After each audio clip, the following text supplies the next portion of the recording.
Hi, just weightlifting arted. Hey Best Pally, I'm Allie, and I just became the first weightlifting painter. What does that mean? In one day, over a 10-hour session, I Olympic lifted and dropped barbells onto a canvas to create a painting of The Rock. That was for my other channel, and I already told the art story of that day in that video. This video is the inside info of the fitness story of this crazy stunt. All of the insider workout stuff that I didn't show the art pallies.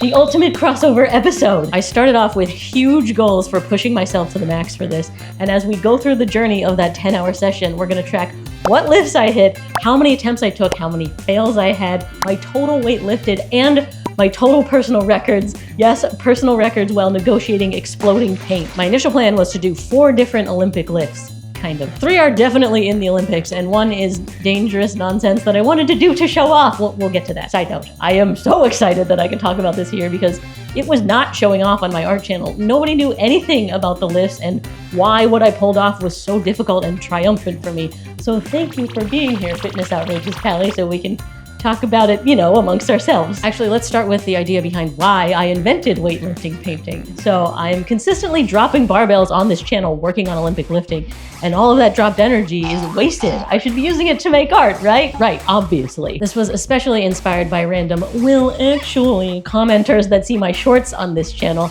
Not you, you're a Fitness Outrageous Pally, you get it. But these non-pallies will tell me, don't drop the barbell, you're not supposed to drop the barbell. Now there is a spectrum of knowledge that one can have about this, and when someone knows nothing about fitness, they will not comment on your barbell drops. When someone has some level of fitness knowledge, they've been told, don't drop the barbell, controlling it all the way down is the best thing to do.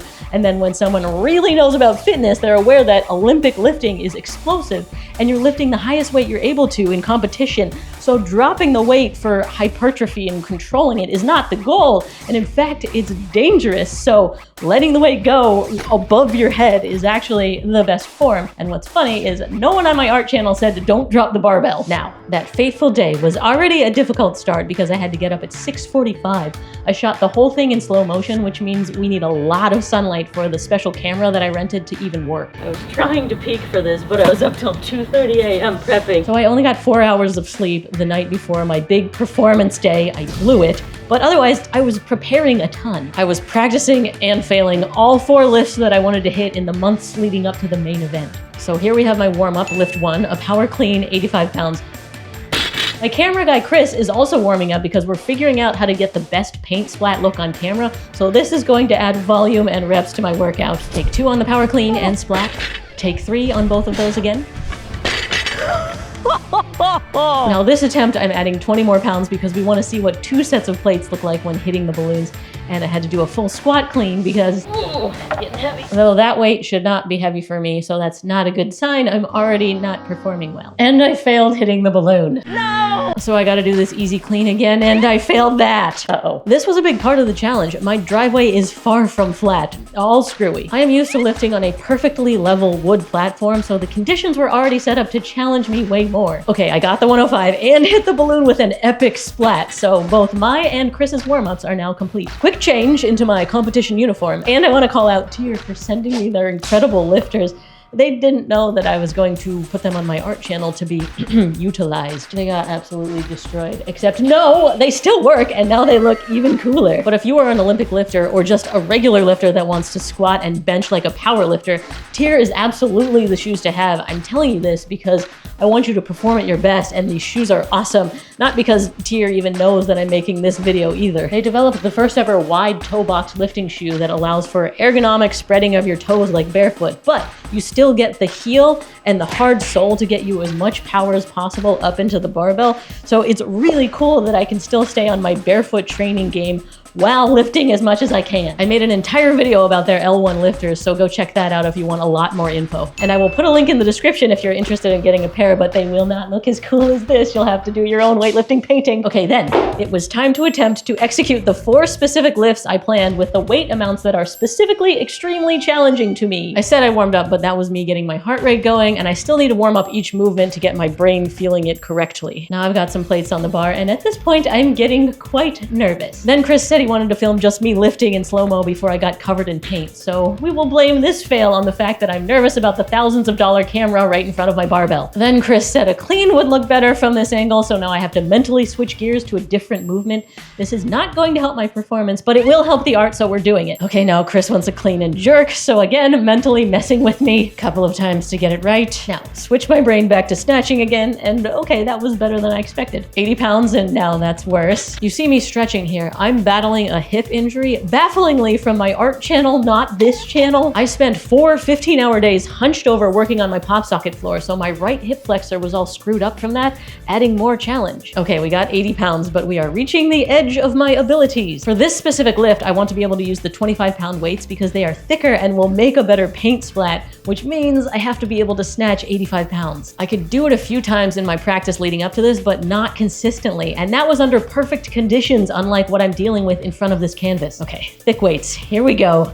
Nope. Oh dear. At this point, I've already lifted almost 1,000 pounds, 20 attempts. I just missed the snatch that I need to hit, and the actual artwork is still completely untouched. Get it together, Spags. And an added complication of this endeavor that I didn't even think about, I need to balance the barbell while walking forward and then aim the barbell. But the 85-pound snatch I just weightlifting arted. was a success!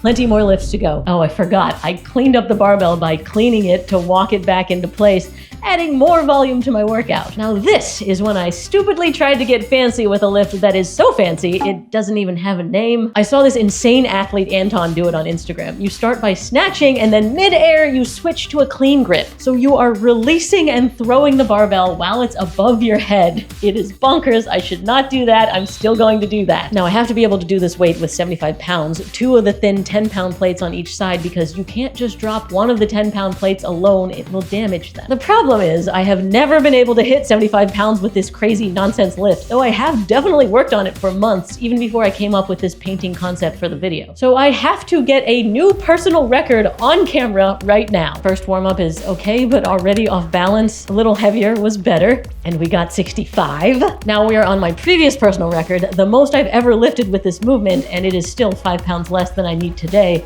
Nope. Attempt 2 felt even worse. On attempt 3, I finally got it, but it was clunky and slow. There is no way I'm hitting this lift 5 pounds heavier. A personal record is impossible when I'm already tired. I only have this moment to pull it off with the special camera. You are watching. Christine is now watching. My hands are slippery from paint. The ground is uneven concrete. All of the pressure is on, and I've never been able to lift this before.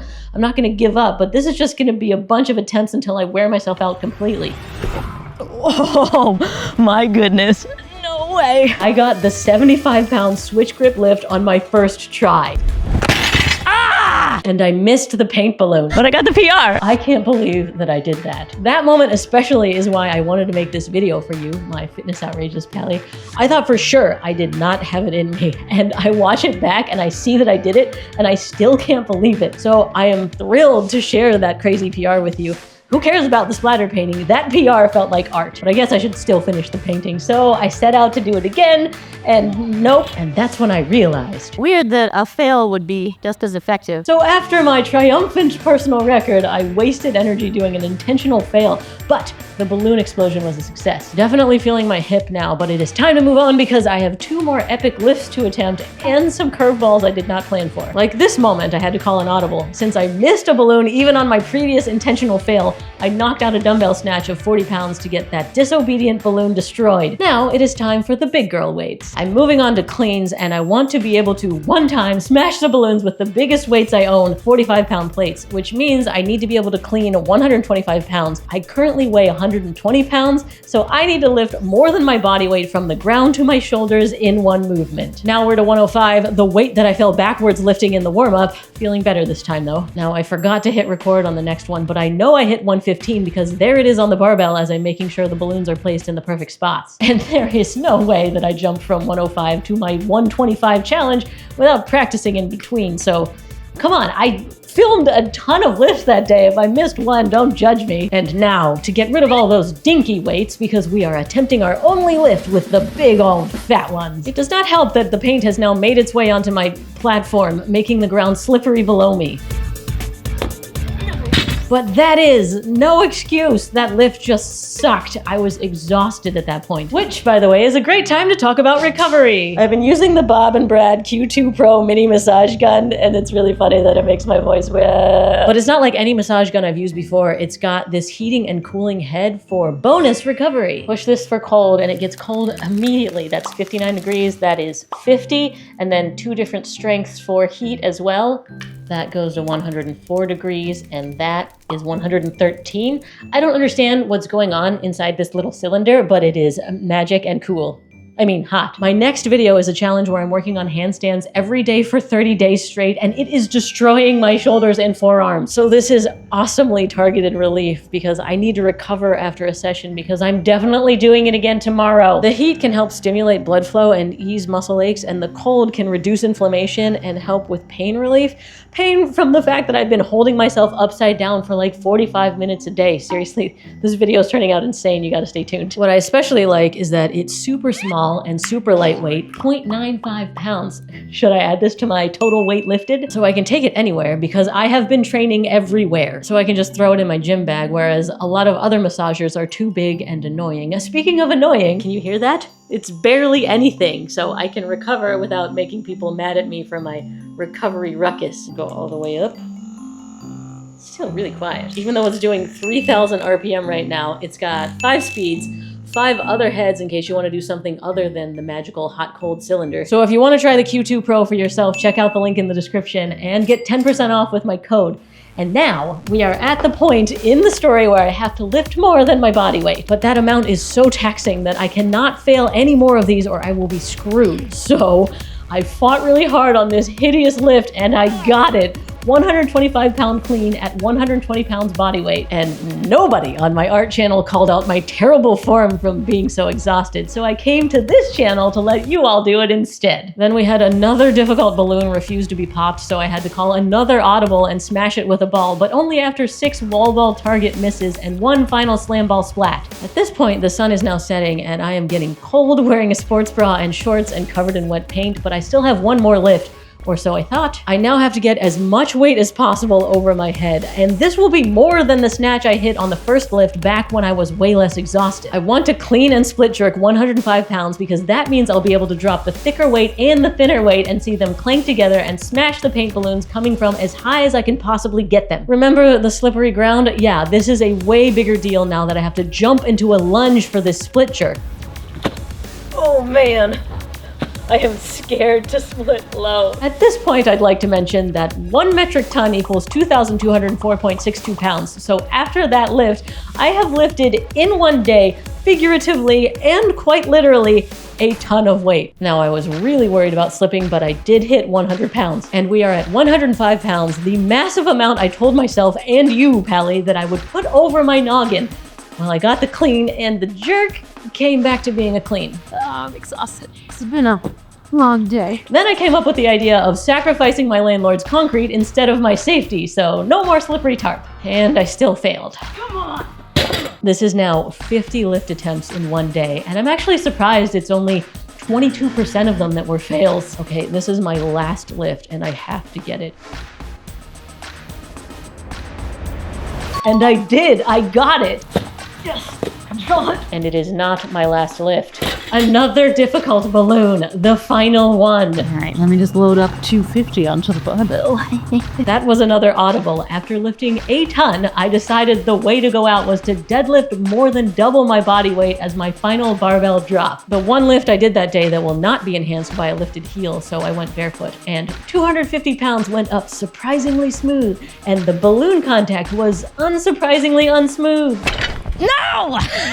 It's fine, I'll just lift it again. So I deadlifted another 250 pounds to finally finish out my 10-hour training session. 53 total lifts, 42 successful lifts, 11 fails, and the total weight I moved that day, 2,919 pounds. And I know this is hard to believe, but this shoot day didn't happen to fall on my rest day, so I still had an upper body workout to do. I went to the gym after. So now you know, the final art piece may have been the focus for some, but really, the most remarkable part was the way that I got there. If you liked this, you'll like seeing me try slacklining for the first time, 100 feet in the air. I'll put that down there for you. It is so far down. Hey Best Pally, I'm Allie, and I'm about to try to slackline for the first time on a slackline that is over a 100-foot high canyon. Oh dear. I recently met Michael, who runs the Hanging Out